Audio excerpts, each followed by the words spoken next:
नमस्कार प्यारे बच्चों, मेरे YouTube चैनल सबल एजुकेशन में आपका बहुत बहुत स्वागत है। आज इस पॉलिटिकल साइंस की क्लास में हम क्लास 12th का CBSE पैटर्न का एक क्वेश्चन पेपर पढ़ने और समझने जा रहे हैं। हम मिलकर इस क्वेश्चन पेपर को सॉल्व करेंगे। ये आपकी रिवीजन के लिए है और साथ ही इस क्वेश्चन पेपर को एंड तक देखकर आप ये जान भी पाएंगे कि आपकी तैयारी कितनी है और आप कितने प्रश्नों के तुरंत उत्तर दे सकते हैं। तो बच्चों, आप जानते हैं कि आपका समय जो है वो 90 मिनट का रहेगा पेपर का और इसके मैक्सिमम अंक 40 होंगे। आपको 50 प्रश्नों के उत्तर देने होंगे। तो चलिए अब हम इस पेपर को स्टार्ट करते हैं। जो पार्ट ए है इसमें आपको 20 प्रश्नों के उत्तर देने हैं और इसमें सबसे पहला प्रश्न है 1944 में उद्योगपतियों के एक समूह ने देश में नियोजित अर्थव्यवस्था चलाने का एक संयुक्त प्रस्ताव तैयार किया जिसे कहा गया। तो बच्चों, इसे क्या कहा गया? इसे बॉम्बे प्लान कहा गया। दूसरा प्रश्न है स्वतंत्रता प्राप्ति के पश्चात भारत ने अपने सामाजिक आर्थिक विकास के लिए किस अर्थव्यवस्था को अपनाया? तो भारतवर्ष ने मिश्रित आर्थिक सामाजिक विकास के लिए अर्थव्यवस्था को अपनाया। योजना आयोग किस तरह की संस्था है? तो योजना आयोग एक गैर संवैधानिक संस्था है। पूंजीवादी गुट के देशों को कहा जाता है, क्या कहा जाता है? उन्हें पहली दुनिया कहा जाता है। अब यहाँ 2 डैश दिए हैं और इनके जो आपको 4 ऑप्शन में 2-2 शब्द दिए हैं जो आपको भरने हैं। तो ये इस तरह से है, डैश और डैश की नीति मिखाइल गोर्बाचोव ने शुरू की। तो पेरेस्ट्रोइका और ग्लासनोस्ट की जो नीति है ये मिखाइल गोर्बाचोव ने शुरू की थी। अगला प्रश्न है शॉक थेरेपी किस देश से संबंधित है? तो शॉक थेरेपी जो है ये सोवियत रूस से संबंधित है। नेक्स्ट है वह प्रथम सोवियत गणराज्य कौन था जिसने अपनी स्वतंत्रता की घोषणा की? यहाँ आपको 3 राज्यों के नाम दिए गए हैं, चेचन्या, तजाकिस्तान, लुथानिया और नीचे ऑप्शन दिए हुए हैं। तो बच्चों, इसमें से जो सी ऑप्शन है, जो तीसरा है लुथानिया, वो इसका सही उत्तर है। आप तीसरी ऑप्शन को टिक करेंगे। नेक्स्ट प्रश्न है अरब स्प्रिंग की शुरुआत की क्रांति से हुई? तो इसका उत्तर है ट्यूनीशिया की क्रांति के साथ यह शुरू हुआ था। ए ऑप्शन को यहाँ पर आप टिक करेंगे। प्रश्न 9 है शीत युद्ध के काल में भारत किस गुट का विरोधी था? तो भारत जो था वो अमेरिका का विरोधी था। ए ऑप्शन इसका सही उत्तर है। नेक्स्ट प्रश्न है शीत युद्ध काल के बाद भारत ने कौन सा बड़ा कदम उठाने का फैसला किया? तो अर्थव्यवस्था का उदारीकरण करने का भी फैसला किया और वैश्विक अर्थव्यवस्था में जुड़ने का भी संकल्प भारत ने किया। तो सी उत्तर इसका, ए और बी दोनों, ये दोनों इसके सही उत्तर हैं। ये दोनों फैसले भारत ने किए थे। प्रश्न 11 है निम्नलिखित को कालानुक्रमिक क्रम से व्यवस्थित कीजिए। तो बच्चों, इनको आपने सही क्रम में लगाना है। 4 यहाँ स्टेटमेंट हैं, भारत चीन युद्ध, इजराइल का भारत में दूतावास की स्थापना, दलाई लामा का भारत में शरण, भारत द्वारा प्रथम परमाणु प्रक्षेपण करना। तो सबसे पहले दलाई लामा ने भारत में शरण ली, उसके बाद भारत चीन का युद्ध हुआ, फिर भारत द्वारा प्रथम परमाणु परीक्षण हुआ और लास्ट में इजराइल का भारत में दूतावास की स्थापना की। ये इनका सही क्रम है, इसलिए हम डी ऑप्शन को यहाँ पर टिक कर रहे हैं। नेक्स्ट है भारत व्यापक परमाणु प्रतिबंध संधि और परमाणु अप्रसार संधि जैसी भेदभावपूर्ण और अन्यायपूर्ण डैश का विरोध करता है। तो किनका विरोध करता है? ऐसी नाभिकीय संधियों का विरोध भारत करता है। सोवियत संघ का 1991 में विखंडन के बाद विश्व में कौन सा देश शक्तिशाली बन गया? तो बच्चों जानते हैं उसके बाद अमेरिका जो था वो विश्व का एक शक्तिशाली देश बन गया। प्रश्न 14 है सुरक्षा परिषद के डैश सदस्यों को ही वीटो शक्ति प्राप्त है? तो जो स्थायी सदस्य हैं सुरक्षा परिषद के उन्हें ही वीटो शक्ति प्राप्त होती है।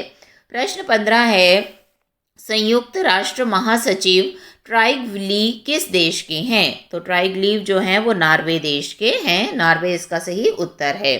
नेक्स्ट क्वेश्चन आपको दिया गया है संयुक्त राष्ट्र संघ के भीतर डैश का खास प्रभाव है? तो किसका खास प्रभाव है? अमेरिका देश का खास वहाँ पर प्रभाव है। नेक्स्ट में सन बताना है। खेड़ा सत्याग्रह कब शुरू हुआ था? कब हुआ था खेड़ा सत्याग्रह? तो बच्चों ये 1918 में हुआ था। नेक्स्ट है अलग आंध्र प्रदेश राज्य का गठन किस वर्ष में हुआ? तो अलग आंध्र प्रदेश राज्य का गठन 1952 में हुआ था। प्रश्न 19 है स्वतंत्रता के बाद भारत के सामने डैश तरह की चुनौतियां थीं। तो कितने तरह की चुनौतियां थीं? 3 तरह की चुनौतियां उस समय भारत के सामने थीं। अगला प्रश्न हम देखेंगे सरदार पटेल को डैश राज्यों में एकीकरण की प्रमुख चुनौतियों का सामना करना पड़ा। तो उन्हें 3 राज्यों में एकीकरण की चुनौतियों का सामना करना पड़ा। शीत युद्ध किन देशों के बीच जारी था? तो आपको बताना है शीत युद्ध जो सोवियत संघ और अमेरिका इन दोनों देशों के बीच में जारी था। अमेरिका में स्वतंत्रता की लड़ाई डैश सन में हुई। यहाँ बच्चों आपको सन बताना है। तो 1789 में ये लड़ाई हुई थी। 1945 में मिस्र देशों की सेना ने संयुक्त राज्य अमेरिका, ब्रिटेन, सोवियत रूस और डैश शामिल थे। यहाँ आपको देशों के नाम दिए गए हैं और आपको बताना है कौन सा देश था वो। तो वो फ्रांस देश था जो इसमें शामिल था। नेक्स्ट है 1914 से डैश के बीच पहला विश्व युद्ध हुआ था। तो जो 1914 से 1918 के बीच में पहला विश्व युद्ध हुआ था।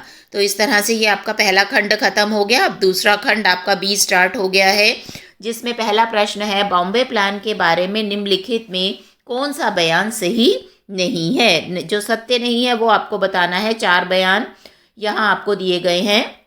तो यहाँ पर जो सबसे पहला बयान है वही इसके बारे में सही नहीं है। यह भारत के आर्थिक भविष्य का एक ब्लूप्रिंट था। नेक्स्ट है राष्ट्रीय विकास परिषद के बारे में क्या सही नहीं है? यहाँ भी आपको 4 बयान दिए गए हैं और इसमें जो सही नहीं है वो बताना है। तो पहला जो कथन है राष्ट्रीय विकास परिषद का एक उपाध्यक्ष होता है, यह सही नहीं है। नेक्स्ट प्रश्न में अभिकथन और कारण दिया गया है। अभिकथन है नीति आयोग एक संवैधानिक संस्था है। कारण भारत के प्रधानमंत्री नीति आयोग के पदेन अध्यक्ष हैं। तो यहाँ बच्चों अभिकथन गलत है लेकिन कारण सही है। व्याख्या करने का तो प्रश्न ही नहीं उठता क्योंकि वो दोनों सही नहीं है। अभिकथन गलत है और कारण सही है।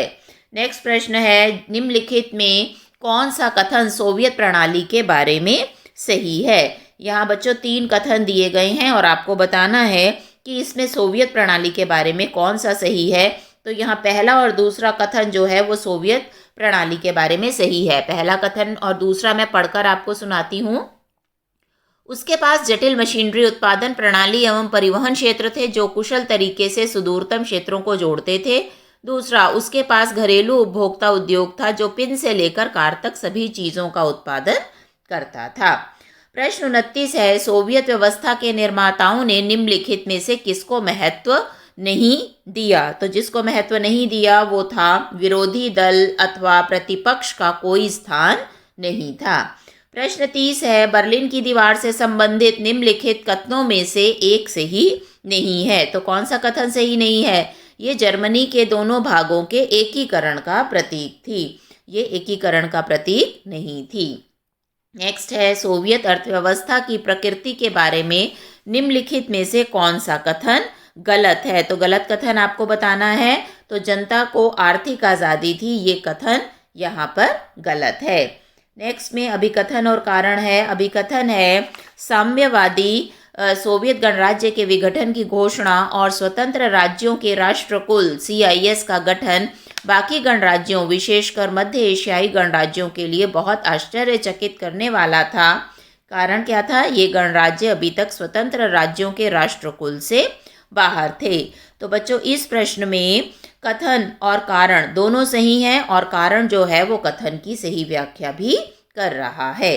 प्रश्न 33 है संप्रभुता का सम्मान संबंधी लक्ष्य की प्रतिध्वनि राज्य के नीति निर्देशक सिद्धांतों में कैसे सुनाई देती है? यहाँ पर आपको 3 सिद्धांत दिए गए हैं और आपको बताना है कि कौन सा उत्तर यहाँ पर सही है। तो बच्चों यहाँ पर जो सिर्फ ए ऑप्शन है वही सही है। भारतीय अनुच्छेद संविधान के अनुच्छेद 51 में अंतर्राष्ट्रीय शांति और सुरक्षा के बढ़ावे की बात द्वारा। नेक्स्ट प्रश्न है, नेहरू की विदेश नीति के आधार थे। कौन कौन से आधार थे बच्चों?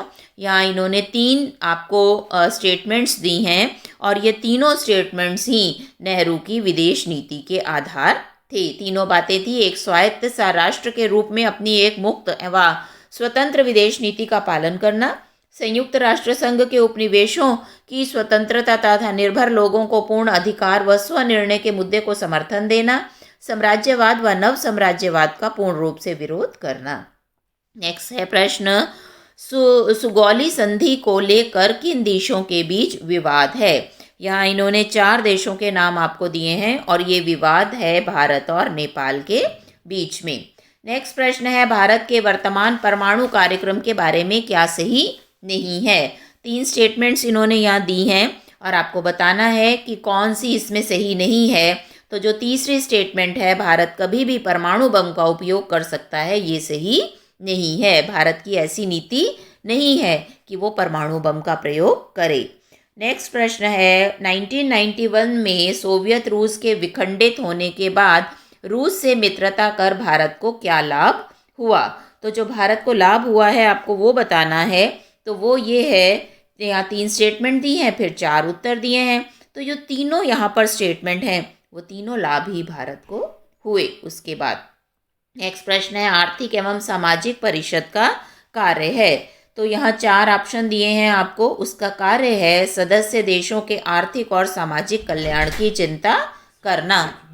अंतर्राष्ट्रीय न्यायालय का मुख्य कार्य है। यहाँ 4 कार्य बच्चों आपको दिए गए हैं और जो मेन कार्य है वो है सदस्य देशों के बीच मौजूद विवादों का निपटारा करना।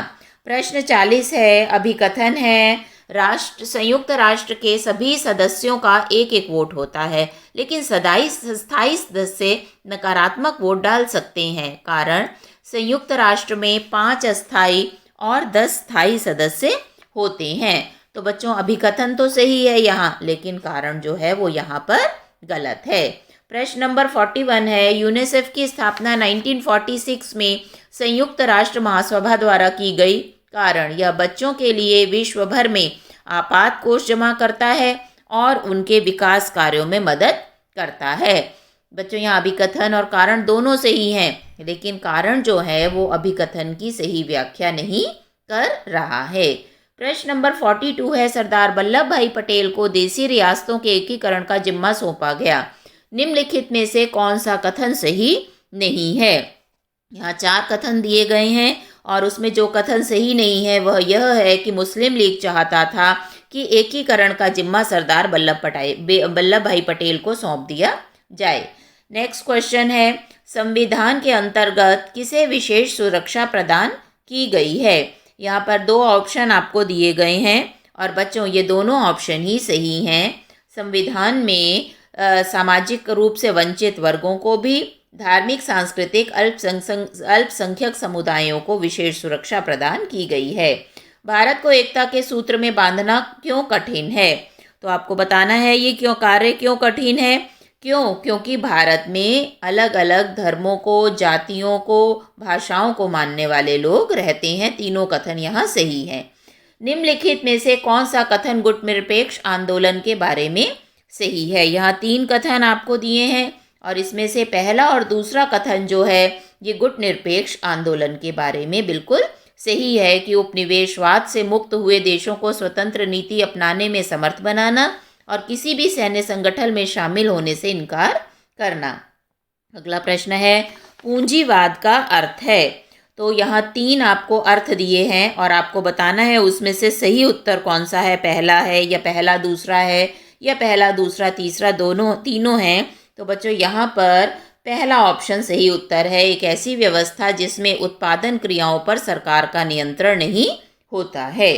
प्रश्न नंबर 47 में कथन और कारण दिया गया है। कथन है, पहला गुटनिरपेक्ष सम्मेलन सन 1961 में बेलग्रेड में हुआ था। कारण, पहले गुटनिरपेक्ष सम्मेलन में 25 सदस्य देश शामिल हुए थे। तो यहाँ पर अभिकथन और कारण दोनों सही हैं, लेकिन कारण जो है वो अभिकथन की सही व्याख्या नहीं कर रहा है। नेक्स्ट प्रश्न भी कथन और कारण वाला ही है और इसमें दुनिया 2 गुटों के बीच बहुत स्पष्ट रूप से बट गई थी। कारण, दोनों महाशक्तियां विश्व के विभिन्न हिस्सों पर अपने प्रभाव का दायरा बढ़ाने के लिए तुली हुई थीं।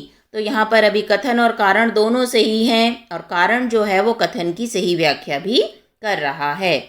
यहाँ पर खंड सी आ गया, जिसमें देखिए ये आपको एक चित्र दिया गया है और आपको बताना है कि इस संगठन की स्थापना कब की गई थी। तो बच्चों, इस संगठन की स्थापना 1945 में की गई थी। नेक्स्ट है, नीचे दिए गए अखबार की कतरनों का अध्ययन कीजिए और निम्नलिखित प्रश्न का उत्तर दीजिए। ये अखबार की कतरनें हैं, चित्र दिया है और आपको विभिन्न अखबार की कतरनों से किस घटना को दिखाया गया है।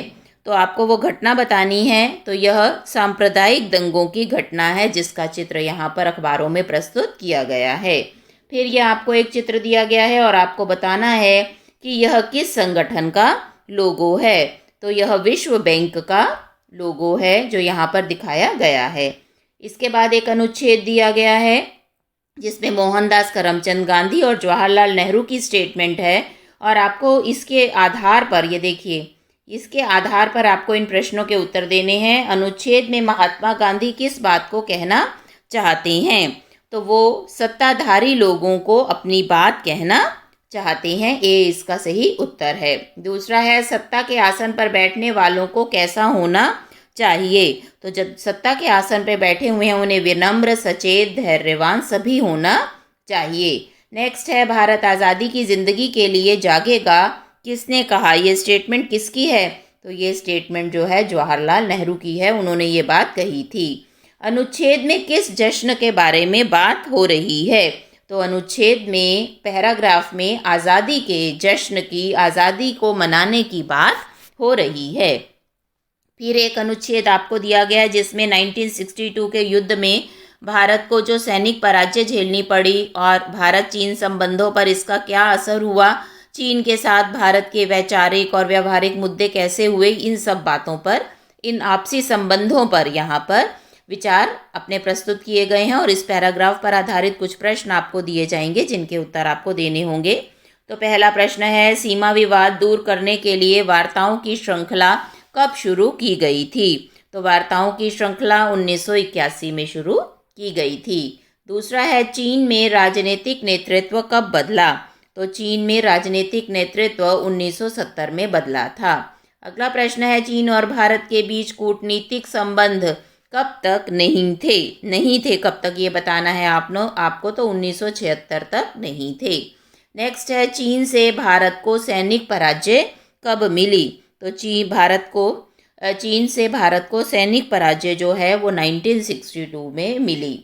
अगला प्रश्न और लास्ट क्वेश्चन है, भारत चीन के बारे में क्या सही नहीं है। यहाँ 4 स्टेटमेंट दी हैं और आपको बताना है कि कौन सा कथन यहाँ पर सही नहीं है। तो जो सबसे पहला कथन है, भारत और चीन के बीच युद्ध 1965 में हुआ था, और जो तीसरा कथन है, भारत चीन युद्ध में चीन को हार का सामना करना पड़ा, ये दोनों कथन यहाँ पर सही नहीं हैं। तो इस तरह से बच्चों ये एक रिवीजन टेस्ट पेपर था जो हमने आपस में मिलकर सॉल्व किया है। आशा है आप भी अब तक जान गए होंगे कि आपकी कितनी रिवीजन हो गई है और कितनी तैयारी की आपको अभी और ज़रूरत है। मैंने इस तरह के कुछ और प्रैक्टिस पेपर भी अपने चैनल पर अपलोड किए हुए हैं जिनका लिंक मैं डिस्क्रिप्शन बॉक्स में डाल दूँगी। आप उन्हें भी देखिए और अधिक से अधिक अपनी प्रैक्टिस कीजिए। वीडियो अच्छा लगे तो इसे लाइक और शेयर कीजिए। मेरे चैनल को सब्सक्राइब कीजिए। Thank you.